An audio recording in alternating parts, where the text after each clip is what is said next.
नमस्कार, आप देख रहे हैं न्यूज इंडिया। आपके साथ मैं हूं अभिषेक। दिल्ली में विधानसभा चुनाव की उल्टी गिनती शुरू हो गई है। शीश महल पर जारी दंगल में घिरी आम आदमी पार्टी ने अब नया दांव खेला है। दिल्ली के पूर्व सीएम और आम आदमी पार्टी के संयोजक अरविंद केजरीवाल ने एक नया शिगुफा छोड़ा। उन्होंने खत लिखकर पीएम मोदी से दिल्ली में जाट आरक्षण का मसला उठाया। लेकिन अहम बात यह है कि चुनाव के वक्त सियासी दलों को जाति की बात क्यों याद आती है, क्या है इसके सियासी मायने, आखिर केजरीवाल ने चुनाव के वक्त जाट आरक्षण का कार्ड क्यों खेला। देखिए ये रिपोर्ट। प्रधानमंत्री और गृह मंत्री को जाटों की याद केवल चुनाव के पहले आती है। ये सारे चुनावी शगुफे हैं। झूठ बोलने में न हिचकता मन का काला है, ये झाड़ू वाला ही दारू वाला है।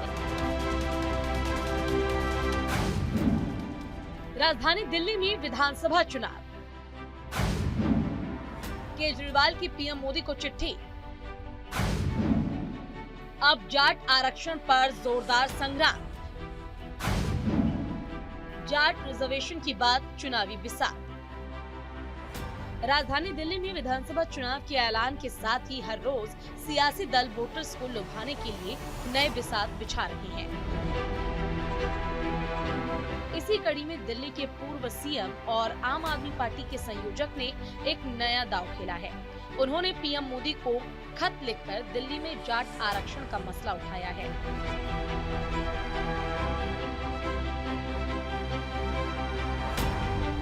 केजरीवाल ने आरोप लगाया है कि दिल्ली सरकार की ओबीसी लिस्ट में जाट समाज का नाम आता है, लेकिन केंद्र सरकार की लिस्ट में दिल्ली का जाट समाज नहीं आता है। आखिर ऐसा क्यों? अब आपको दिखाते हैं केजरीवाल का वो खत जिसे उन्होंने पीएम मोदी को लिखा। केजरीवाल ने अपनी चिट्ठी में कहा है कि आपने दिल्ली के जाट समाज को धोखा दिया है। दिल्ली में ओबीसी का दर्जा प्राप्त जाटों और अन्य सभी जातियों को केंद्र की ओबीसी लिस्ट में शामिल किया जाए। केजरीवाल ने लिखा है, ये खत आपको याद दिलाने के लिए है। चिट्ठी में लिखी कुछ अहम बिंदुओं के बारे में आपको बताते हैं। केजरीवाल ने आरोप लगाया कि 10 साल पहले पीएम मोदी ने वादा किया। 2015 में बीजेपी ने जाट नेताओं को प्रधानमंत्री आवास पर आमंत्रित किया। आश्वासन दिया गया कि दिल्ली के जाट समुदाय को केंद्रीय ओबीसी सूची में शामिल किया जाएगा। गृह मंत्री अमित शाह ने भी 2019 में यही वादा किया था। इन वादों को पूरा करने के लिए कुछ नहीं किया गया। राजस्थान के जाट छात्रों को डीयू में आरक्षण का लाभ क्यों मिलता है? दिल्ली के जाट छात्रों को डीयू में एडमिशन से वंचित रखा जाता है। 2019 में प्रवेश वर्मा की आवाज पर हुई मीटिंग में भी जाटों को भरोसा दिलाया गया।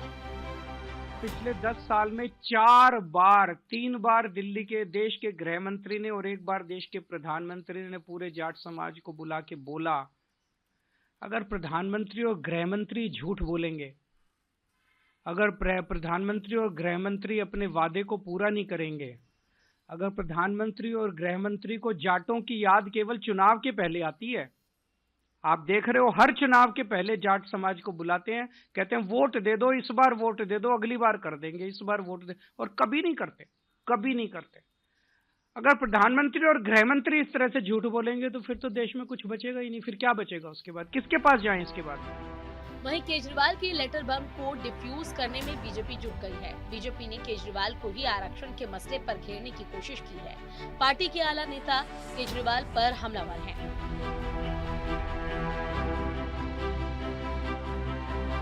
पार्टी की नेता अलका गुज्जर ने जाट आरक्षण के मसले पर कहा है, केजरीवाल का ये नया शिगुफा है। वहीं मनोज तिवारी ने केजरीवाल पर अपने तरीके से हमला बोला। उन्होंने साफ साफ कुछ नहीं कहा, लेकिन शराब घोटाले पर केजरीवाल को लपेटने की पूरी कोशिश की। ये सारे चुनावी शगुफे हैं। चुनाव आते ही उन्हें बहुत सारी ऐसी चीजें याद आती है, क्योंकि जनता उनको अब ठुकरा रही है। तो नए नए मुद्दे लाके जो मेन मुद्दे हैं उनसे ध्यान भटकाने का प्रयास करते हैं। आम आदमी पार्टी ही कोर पार्टी नहीं है तो कोर वोटर कहाँ से आएंगे? ये तो 2013 में आकर के झूठ भर दिए। हमारे गांव में लोग रस्सी भरते हैं, वैसे ही झूठ भरे ये लोग। और आज 10 साल में इन्होंने क्या दिया? अस्पतालों में गंदे पानी से मौत, बुजुर्गों का पेंशन बंद, गरीबों का राशन कार्ड बनना बंद। अगर यही है, 500 नए स्कूल, एक भी नया स्कूल नहीं, 20 नए कॉलेज बनाएंगे, एक भी नया नहीं। आज कर क्या रहे हैं? शराब घोटाला, बच्चों को शराब पिलाओ। तब दिल्ली की जनता कह रही है कि झूठ बोलने में न हिचकता मन का काला है, ये झाड़ू वाला ही दारू वाला है। जाट रिजर्वेशन के संग्राम के बीच कांग्रेस की भी एंट्री हुई। कांग्रेस नेता और दिल्ली में ओबीसी कमीशन के पूर्व चेयरमैन रहे चतर सिंह ने जाट रिजर्वेशन पर अरविंद केजरीवाल और बीजेपी दोनों पर ही हमला किया। चतर सिंह ने केजरीवाल को आरक्षण विरोधी बताया। उन्होंने कहा कि 10 साल सीएम रहने के बाद भी उन्होंने इस मसले पर कुछ नहीं किया। आज से पहले उन्होंने जाटों के लिए क्यों नहीं किया? वो कभी इसके रिजर्वेशन के पक्ष में नहीं रहे, वो हमेशा एंटी रिजर्वेशन रहे हैं, चाहे वो इक्विटी फॉर्म के टाइम से रहे हों या अब हो। आपको ये जो अभी जाटों का रिजर्वेशन है, ये 10 साल से वो चीफ मिनिस्टर थे, तब तो उन्होंने कोई पत्र नहीं लिखा, तब तो उन्होंने किसी से बात नहीं की, और अब भी उनको उनकी जानकारी अधूरी है। मैं उनकी जानकारी दुरुस्त करने के लिए बता रहा हूँ कि ये कोई आज का इशू नहीं है। ये 2007 से 2010 के बीच में, जब मैं ओबीसी कमीशन का चेयरमैन था, तो 2003 में जाटों को दिल्ली में ओबीसी में इंक्लूड करने का काम भी शीला दीक्षित ने किया। उसके बाद 2007 से 10 के बीच में जब मैं था, तो एक डेपुटेशन उनका शीला दीक्षित जी से मिला और उनसे रिक्वेस्ट की कि उनको नेशनल लिस्ट में किया जाए, और उसके लिए दिल्ली गवर्नमेंट से और कमीशन से रिकमेंडेशन उन्होंने मांगी। हमने रिकमेंड किया, कमीशन को लिखा, नेशनल कमीशन को, और उनकी जो पब्लिक हियरिंग हुई, उनका प्रोटोकॉल ये है कि जब भी नेशनल कमीशन कहीं पब्लिक हियरिंग के लिए जाता है, तो उसको जो स्टेट कमीशन का चेयरमैन होता है, उसको अपने उसमें साथ रखना होता है। तो उन्होंने मेरे से डेस्क शेयर कराया, मैं उनकी मीटिंग में गया, और वहाँ किसी कारणवश वो हो नहीं पाया, क्योंकि आपस में लोगों में कुछ कहासुनी हो गई, और उसके बाद वो कमीशन की मीटिंग कैंसिल करनी पड़ी। बहरहाल केजरीवाल की जाट आरक्षण पर लिखा लेटर कितना कारगर होता है, ये तो 8 फरवरी को ही पता चलेगा। लेकिन इस पर सियासत जारी है। इसका फायदा किसे मिलता है, ये तो वोटर्स ही तय करेंगे। पर राजनीतिक गलियारों में जाट रिजर्वेशन को नई दिल्ली विधानसभा सीट से भी जोड़कर देखा जा रहा है, क्योंकि केजरीवाल के खिलाफ प्रवेश वर्मा मैदान में है। न्यूज इंडिया के लिए भानु प्रकाश की रिपोर्ट। दिल्ली विधानसभा चुनाव के लिए 5 फरवरी को वोट डाले जाएंगे। इस बीच मतदाताओं को अपने पाले में लाने के लिए सभी दल की तरफ से तैयारी की जा रही है। बीजेपी और आम आदमी पार्टी वोट बैंक को अपनी ओर खींचने के लिए कोशिश कर रही हैं। वहीं नई दिल्ली विधानसभा सीट पर केजरीवाल का मुकाबला बीजेपी के प्रवेश वर्मा और कांग्रेस नेता संदीप दीक्षित से है। ऐसे में नई दिल्ली सीट पर कांटे की टक्कर है।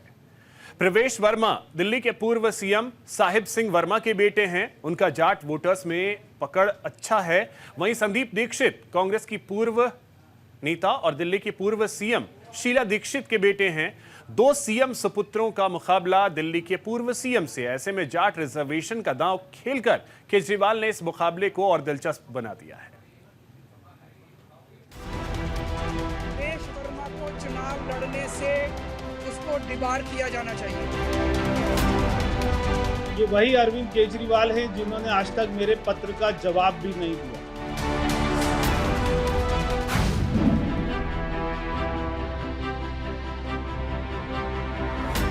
दिल्ली की 70 विधानसभा सीटों का रण दिलचस्प मोड़ पर आ गया है। हर रोज वोटर्स को लुभाने के लिए सियासी दल नया कार्ड खेल रहे हैं। ऐसे में दिल्ली में कई सीट पर आम आदमी पार्टी और बीजेपी में कांटे की टक्कर है।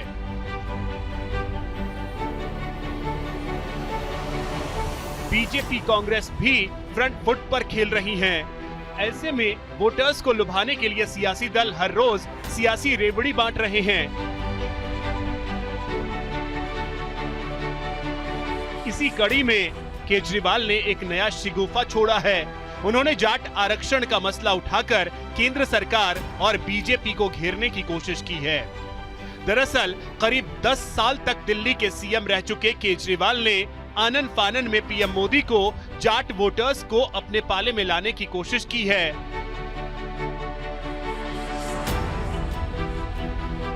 इसके पीछे केजरीवाल की चाहे जो भी चाल रही हो, लेकिन कहा यह जा रहा है कि इस बार केजरीवाल नई दिल्ली सीट पर त्रिकोणीय मुकाबले में फंस गए हैं। उनके सामने जाट नेता और बीजेपी के पूर्व सांसद प्रवेश वर्मा हैं। प्रवेश वर्मा की जाटों में अच्छी पकड़ मानी जाती है।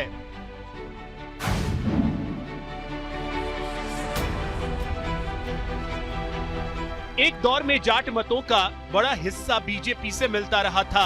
हालांकि पिछले चुनाव में कई सीटों पर इसमें बिखराव देखने को मिला। दिल्ली में जाट समुदाय के पास एक मजबूत सामाजिक और राजनीतिक नेटवर्क है। जाट समुदाय के वोट बैंक को दिल्ली के चुनाव में बेहद प्रभावी माना जाता है।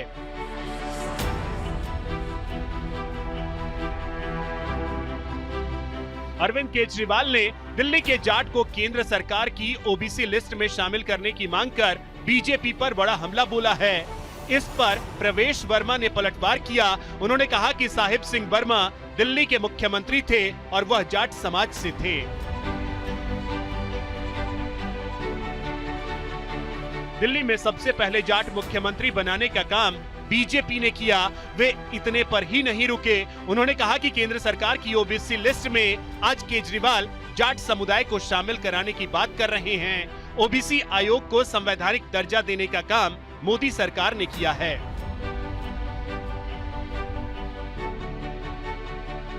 जाट को आरक्षण देने का काम सबसे पहले बीजेपी शासित राज्य ने किया था। इन्हीं के सरकार में मंत्री थे कैलाश गहलोत, जिन्होंने जाट समुदाय को लेकर 2 बार केजरीवाल जी को पत्र लिखा था, जिस पर केजरीवाल मौन रहे। अगर 10 साल में एक भी बार उन्होंने विधानसभा में सेंटर के पास में जाट ओबीसी लिस्ट में जाटों को डाला जाए, इसका प्रस्ताव एक बार भी पास नहीं किया। 10 साल में एक बार भी पास नहीं किया। जो इनके पूर्व मुख्य जो थे मंत्री कैलाश गहलोत जी, उन्होंने 2 बार पत्र लिखा मुख्यमंत्री को कि दिल्ली के जाटों को नेशनल ओबीसी लिस्ट में अगर डालना है, सेंटर लिस्ट में डालना है, तो आपको दिल्ली विधानसभा से प्रस्ताव पास करना पड़ेगा। उसके बाद में नेशनल ओबीसी कमीशन जो है वो वहां पर जन सुनवाई करता है, उसके बाद में उसको लिस्ट में डालता है। मगर उन्होंने कैलाश गहलोत की बात का कोई जवाब नहीं दिया।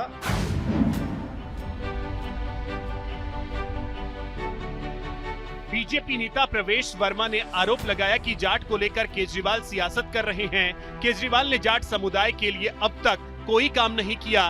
दिल्ली देहात में मोदी सरकार ने काम किया है। आज केजरीवाल जी को जाट याद आ रहे हैं।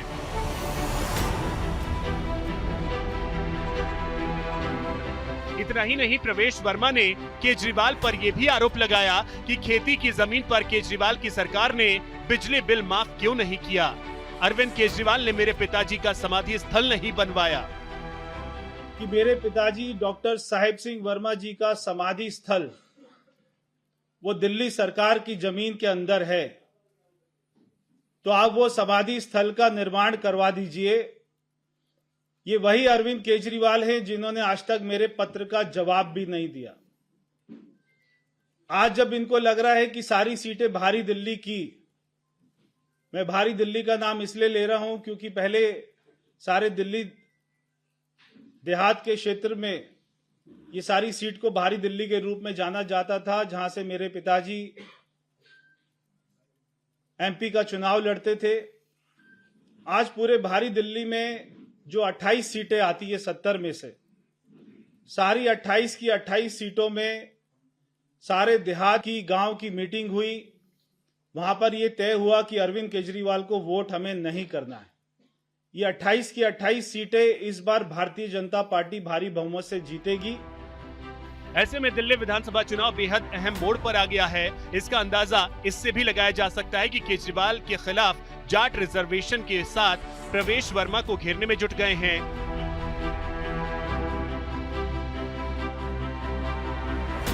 इसी कड़ी में केजरीवाल ने प्रवेश वर्मा के खिलाफ चीफ इलेक्शन कमिश्नर से मिलकर शिकायत की है। उन्होंने पैसे बांटने का भी आरोप लगाया। 12% वोट अगर किसी विधानसभा की इधर से उधर कर दी जाएंगी तो फिर चुनाव थोड़ी है, फिर तो केवल तमाशा है, नाटक है। प्रवेश वर्मा को चुनाव लड़ने से उसको डिबार किया जाना चाहिए। प्रवेश वर्मा के घर पे रेड मारी जानी चाहिए ताकि पता चले उसके घर में कितना पैसा है। हमें खुशी है चुनाव आयोग ने हमें आश्वस्त किया है कि इन सब प्रैक्टिसेस को नहीं होने दिया जाएगा और सख्त से सख्त कार्रवाई की जाएगी। जो भी ज़रूरत है वो सारी कार्रवाई की जाएगी। हमें चुनाव आयोग पे भरोसा है और हम मानते हैं कि चुनाव आयोग इस पे सख्त एक्शन लेगा।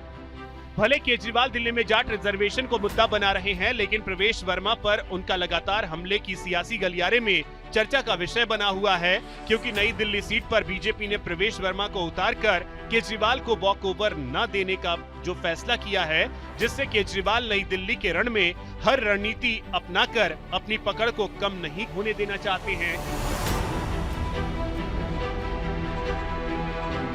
क्योंकि नई दिल्ली सीट से ही दिल्ली के सत्ता पर कब्जा किया था, वो भी शीला दीक्षित को पराजित करके। ऐसे में कांग्रेस भी केजरीवाल के खिलाफ संदीप दीक्षित को उतारकर केजरीवाल की राह को मुश्किल बनाने में कोई कसर नहीं छोड़ रही है। न्यूज इंडिया के लिए भानुप्रकाश की रिपोर्ट। दिल्ली विधानसभा के दंगल में जाट कार्ड खेलने के पीछे केजरीवाल की मंशा क्या है? आखिर एक दशक से ज्यादा वक्त से दिल्ली की सत्ता पर काबिज केजरीवाल को अचानक जाट कार्ड खेलने की क्या जरूरत पड़ी? आखिर केजरीवाल को बीजेपी को घेरने के लिए जाट चक्रव्यूह की दरकार क्यों पड़ी? इसे समझने के लिए देखिए ये रिपोर्ट।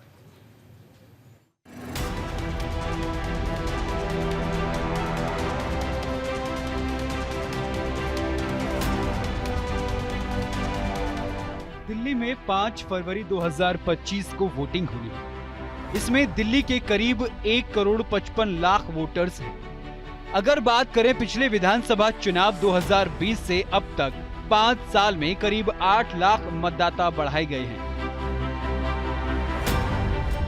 पिछली बार मतदाताओं की संख्या करीब 1,47,00,000 थी, जिसमें 79,86,000 पुरुष और 67,30,000 महिलाएं और 1,176 थर्ड जेंडर मतदाता थे। कुल वोटर्स 1,55,00,000, पुरुष मतदाता 83,49,000, महिला वोटर 71,74,000, थर्ड जेंडर 1,261। लेकिन इन वोटर्स के बीच आम आदमी पार्टी के राष्ट्रीय संयोजक अरविंद केजरीवाल ने जाट कार्ड खेलकर सियासी दंगल में नया मोड़ दे दिया है। आइए आपको समझाते हैं दिल्ली की कास्ट पॉलिटिक्स के बारे में। दिल्ली के जातीय समीकरण को देखें तो हिंदू वोटर्स 81%, मुस्लिम वोटर्स 12%, सिख वोटर्स 5%, ईसाई जैन करीब 1%। अब आपको बताते हैं जातीय और क्षेत्रीय आधार पर दिल्ली की डेमोग्राफी के बारे में, जिसमें पूर्वांचल के voters 25%, Punjabi voters 22%, Jat voters 10%, Jain voters 8%। Kejriwal ने जाट कार्ड खेला तो बीजेपी ने लगे हाथ प्रवेश वर्मा को मैदान में उतारा। उन्होंने मामले को न्यूट्रलाइज करने के साथ साहिब सिंह वर्मा का नाम लेकर गेम चेंज करने की कोशिश की। वहीं दिल्ली बीजेपी के अध्यक्ष ने कुछ देर में एक और गुगली डालकर पूर्वांचल के वोटर को अपने पाले में लाने की कोशिश की। समय समय पर जानबूझकर अरविंद केजरीवाल पूर्वांचल के भाई बहनों के लिए अपशब्द बोलते रहे। कई बार बोला उन्होंने, और जिस तरह से मैं बड़ी विनम्रता के साथ कह रहा हूं, दिल्ली में आज हमारे मनोज भाई तीसरी बार सांसद हैं। पूर्वांचल का इससे बड़ा कोई चेहरा नहीं है, और दिल्ली के लोगों ने बहुत प्यार और बहुत मान सम्मान दिया है भारतीय जनता पार्टी को, और इसीलिए दिया है कि हम उनकी प्रतिभा का, उनकी योग्यता का लोहा मानते हैं। ऐसे में कहा जा सकता है कि दिल्ली की विधानसभा सीटों का सियासी मिजाज एक जैसा नहीं है। हर सीट का अपना समीकरण है और इसीलिए कोई भी राजनीतिक दल चुनाव से पहले हर तबके का वोट बैंक हासिल करने के लिए कोशिश करता है।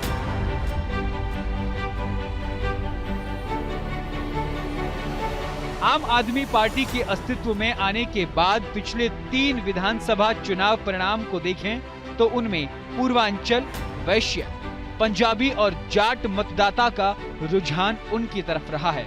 ऐसे में केजरीवाल ने दिल्ली में जाट रिजर्वेशन पर दाव लगाया। इसके पीछे उनकी मानसिकता ये है कि दिल्ली में 200 के करीब गांव जाट बहुलक हैं। विधानसभा चुनाव में इनकी हिस्सेदारी अहम रहती है।